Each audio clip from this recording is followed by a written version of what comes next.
Merci Jean-François d'être de retour dans la zone Country Rock et j'ai le plaisir d'avoir avec moi Pierre-Paul Bézile-Lacasse de Lacasse et Associés. Bonjour Pierre-Paul. Bonjour Denis.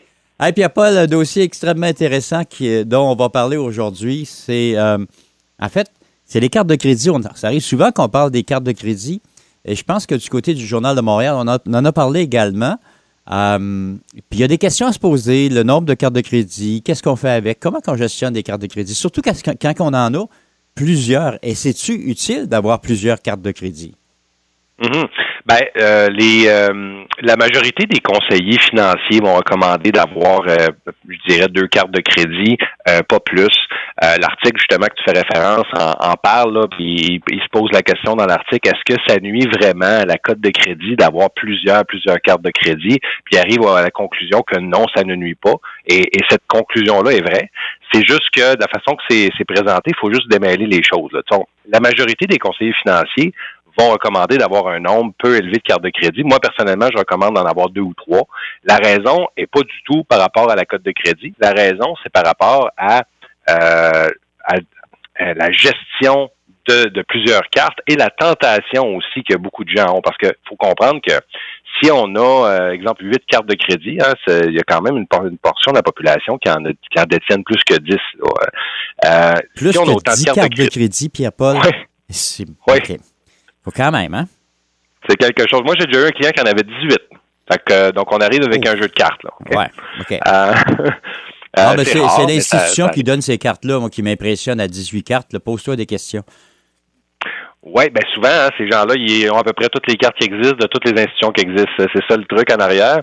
Par contre, c'est pas mieux. On est mieux d'avoir une meilleure limite puis de gérer moins de cartes. En fait, c'est que quand on a beaucoup de cartes, la tentation est grande parce qu'on peut payer une carte avec une carte. Il y a des gens qui font ça malheureusement là, trop souvent, puis ces gens-là éventuellement viennent nous voir, mais des fois ils vont rouler comme ça 3, 4, 5 ans, 6 ans, parce que de payer une carte avec une carte, ben on a l'impression que on paye tout le genre, on paye toujours. Notre code de crédit est correct parce qu'on paye, mais ultimement on paye l'intérêt sur toutes ces cartes-là à moins d'être capable de la payer à temps, puis maintenant, on perd le contrôle. Donc, ça, c'est la première chose. C'est sûr que si on utilise beaucoup de cartes et qu'on les paye toujours à date, il n'y a aucun problème. L'enjeu, c'est aussi le risque d'oubli. C'est sûr qu'on peut se mettre là des stratégies, des alarmes, des paiements automatiques, mais le problème d'avoir 8 relevés de carte de crédit, exemple, c'est que la journée où on en a une, qu'il y a une transaction que c'est pas nous qui a passé dessus, on la verra pas nécessairement parce qu'à 8 cartes de crédit, les gens, là, ils suivent pas normalement le relevé assidûment à la fin du mois, là. Normalement, ça se paye tout seul ou ils ont un système quelconque qui fait que ça se gère pas pire, mais ils n'épluchent pas leurs données nécessairement à tous les mois. Donc, on augmente le risque de fraude, on augmente la tentation. C'est pour ces raisons-là que la majorité des conseillers financiers vont suggérer d'avoir 2-3 cartes. Puis moi, les 2-3 cartes quand je dis 2-3, là, c'est d'avoir une carte importante avec une limite quand même assez élevée qui nous permet de faire nos achats standards. Et quand on est en couple, c'est bon d'avoir une carte conjointe parce que là, on peut mettre là-dessus tout ce qui est les achats communs. Là, donc, les choses des enfants, des éléments reliés à la maison ou n'importe quel projet qu'on a en commun, on peut mettre ça là-dessus. Et là, c'est transparent. Les deux les voient.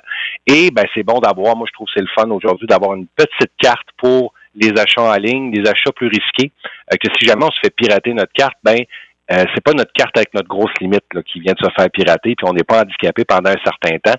Donc, une autre carte pour les achats en ligne, c'est pas une mauvaise chose aussi. Fait que, tu sais, à 2-3 cartes, on est capable de gérer ça, surtout s'ils sont tous dans la même institution financière, c'est quand même facile à gérer. Et essentiellement, les cartes devraient servir par commodité et devraient servir à accumuler des points. Donc, ça veut dire que dans nos 2-3 cartes, probablement que notre plus grosse, c'est une carte avec des points qui est pertinent pour nous, avec des remises en argent, par exemple, ou avec des bonis de l'or d'une façon quelconque. Là, chaque carte a son système de bonification, mais c'est ça qui va être avantageux d'avoir certaines cartes pour certains achats et idéalement, essayer de pas trop les multiplier.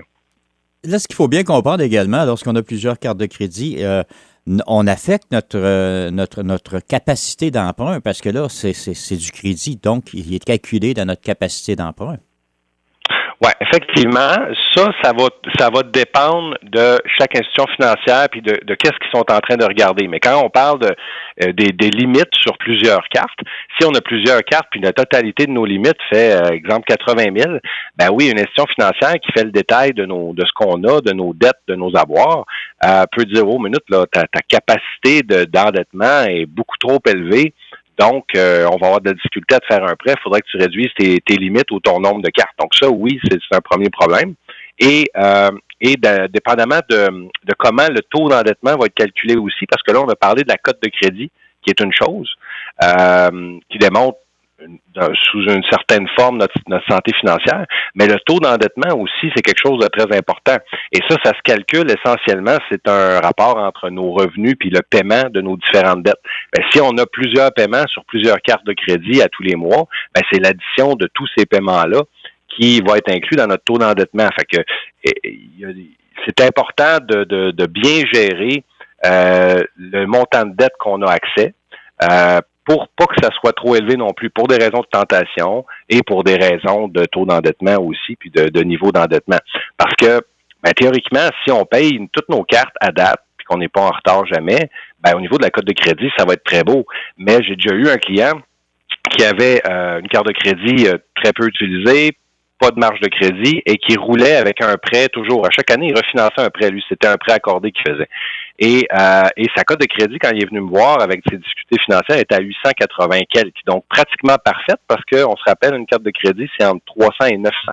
Donc, quand on est au-dessus de 880, là, c'est pas mal parfait. Et qu'est-ce qui fait ça? Ben, c'est que la personne payait toujours à date son prêt, renouvelait même des nouveaux prêts à chaque année. Donc, des nouveaux prêts, nouvelle capacité, c'est bon pour le dossier de crédit. On a un nouveau prêt, il est accepté et tout est payé en plus. Donc, on a artificiellement l'impression qu'on est en bonne santé financière alors que ça n'a aucun rapport. Son niveau d'endettement était augmenté à chaque année et sa capacité basée sur son revenu et son budget arrivait de moins en moins. Et je dirais les 2-3 dernières années de ces renouvellements-là, il n'aurait jamais dû renouveler. Il était insolvable et il n'était pas capable de payer. C'était juste de pousser par en avant le problème et finalement, on a fait une proposition de consommateur avec cette personne-là. Donc, c'est pas le seul indicateur. Donc, il faut penser à son dossier de crédit. Mais à partir du moment où on est au-dessus de 700, 725, là, arrêtons d'y penser puis concentrons-nous sur les autres points de santé financière. Ouais, là, ce que je comprends, c'est qu'il a pu réemprunter en défait du fait que sa capacité financière n'aurait pas dû lui permettre de réemprunter. C'est ça qui me surprend un petit peu dans cette situation-là. Oui, puis c'est quelque chose qui est quand je fais des présentations sur les différentes options là, de régler ses dettes, là, que ce soit faillite proposition, évidemment, qui est mon domaine, mais consolidation de dettes, refinancement hypothécaire, dépôt volontaire, peu importe. Dans toutes ces situations-là, le problème, c'est que certaines institutions financières, certains conseillers, je ne veux pas généraliser parce qu'il y en a qui le font le travail, là, mais certains conseillers dans les institutions financières ne feront pas le calcul avec la personne de la capacité. Ou s'ils le font, ils le font avec des barèmes de leur banque. Le problème, c'est que le budget réel de la personne n'est pas représentatif nécessairement du barème de l'institution financière.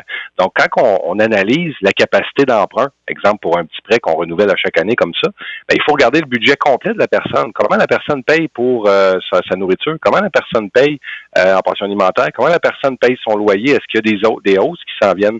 Est-ce que la personne fume? Est-ce que la personne prend de l'alcool?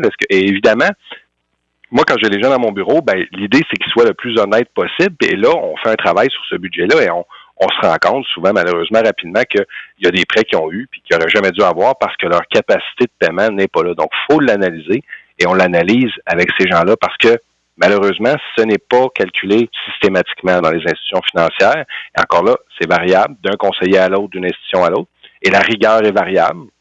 Donc, encore là, je veux pas généraliser, mais c'est sûr que quand les gens viennent nous voir puis ils veulent faire une consolidation de dette, on va l'analyser avec eux, on va leur fixer un plafond et on va dire au-delà de ça, tu dis non à l'institution financière parce que tu vas te mettre dans le trouble et encore plus avec les fameuses notions d'endosseur. Cette semaine, j'ai 2 personnes qui m'ont appelé, la semaine passée, pardon, qui étaient vraiment dans ce cas-là. Ils ont endossé un enfant, endossé un conjoint, et puis finalement, l'enfant ne paie pas. La relation se désagrège un peu, puis on se ramasse avec un endossement de 30 000 $. Fait que, si ce genre de situation-là arrive comment?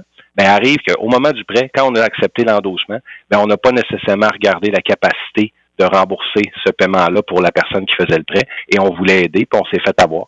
Donc, il y a vraiment une analyse à faire avant d'accepter ça. Oui, puis c'est tellement important parce que quand on endosse un prêt, c'est comme si on prenait un prêt personnel. Il n'y a pas de différence au niveau des banques, là. Je te ferai un petit résumé, Denis, en finissant là, oui. des points à avoir en tête pour les cartes de crédit parce que c'est super important.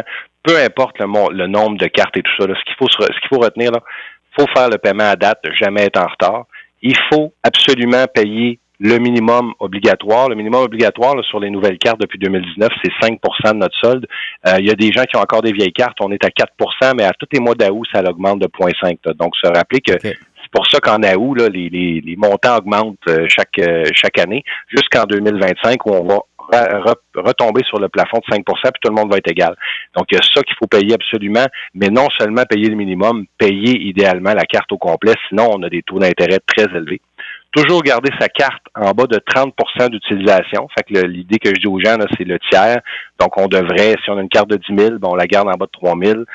Ça veut dire que on peut pas monter ça à 8 000 et la rembourser au complet, puis tout est beau. On vient de nuire à cause de l'utilisation. On a un pourcentage de notre code de crédit qui est calculé là-dessus. Si on le fait une fois, là, c'est pas la fin du monde. Mais de façon systématique, on veut se garder en bas du tiers de la carte. La majorité des gens que je rencontre ne connaissent pas cette règle-là. Conserver sa carte la plus vieille, la plus longtemps. Donc, même si on renouvelle des cartes, on fait des changements pour des questions de points ou autres, on veut garder la plus vieille, on veut l'utiliser un petit peu de temps en temps juste pour la garder active, s'assurer qu'elle est payée, et comme ça, on garde notre historique. Et se rappeler que si on annule une carte, on a une petite baisse temporaire au niveau du dossier de crédit. Donc, à court terme, ça peut être négatif, mais c'est sûr qu'on est capable de le rebâtir tranquillement. Fait que les gens qui font ces points-là, peu importe le nombre de cartes qu'ils ont, ils n'auront pas de problème. C'est juste que de gérer trop de cartes, ça l'amène des conséquences à côté. Ouais. Ce que je vois, c'est exactement ça, là, sans compter les fraudes, etc., dont on a parlé un tout petit peu tout à l'heure. Là. Mais c'est vraiment là. Puis, c'est pas toutes les cartes de crédit nécessairement qui ont j'appelle ça des drapeaux rouges qui vous appellent s'ils présument qu'il s'est passé quelque chose d'anormal sur votre compte. Mmh. Non, les institutions financières sont de plus en plus sophistiquées à ce niveau-là. Hein. Les alertes s'il y a des achats hors du commun ou dans un autre pays, ce genre de choses-là, ils sont de plus en plus sophistiqués, mais il y a certaines cartes qui le sont moins. Donc ça, c'est quelque chose à vérifier là quand on choisit une carte. Est-ce qu'il y a ce genre de système d'alerte-là? Et des fois, même, on trouve ça fatigant parce que ça dépend de la sensibilité, comment c'est calibré. Mais quand on a une nouvelle carte qui nous connaît pas au début, ils vont essayer de regarder nos habitudes d'achat et de cette façon-là, savoir si on fait un achat qui a complètement pas rapport avec nous. Des fois, il va y avoir une alarme qui va sonner, puis là, on va recevoir un coup de téléphone qui va nous confirmer est-ce que c'est bien vous qui avez fait telle transaction, puis ça nous permet d'être aux aguets. Ça, c'est un mécanisme que c'est très intéressant d'avoir là, sur nos cartes. C'est un livre ouvert sur nos dépenses, mais c'est une protection importante. Oui. Hey, Pierre-Paul, on donne les coordonnées pour vous rejoindre, mon cher. Oui, les gens peuvent nous joindre au 1-844-LACASSE, ils peuvent nous écrire à info@commerciallacasseSyndic.com, ils peuvent aussi nous écrire sur notre LinkedIn, notre Facebook par Messenger, au Lacasse et Associés, ou aller sur notre site Internet Lacasse et Associés. Génial. Pierre-Paul, encore une fois, merci beaucoup. J'ai l'impression que les gens apprécient beaucoup ce petit 15 minutes qu'on passe ensemble tous les mardis après-midi. Merci beaucoup, Denis.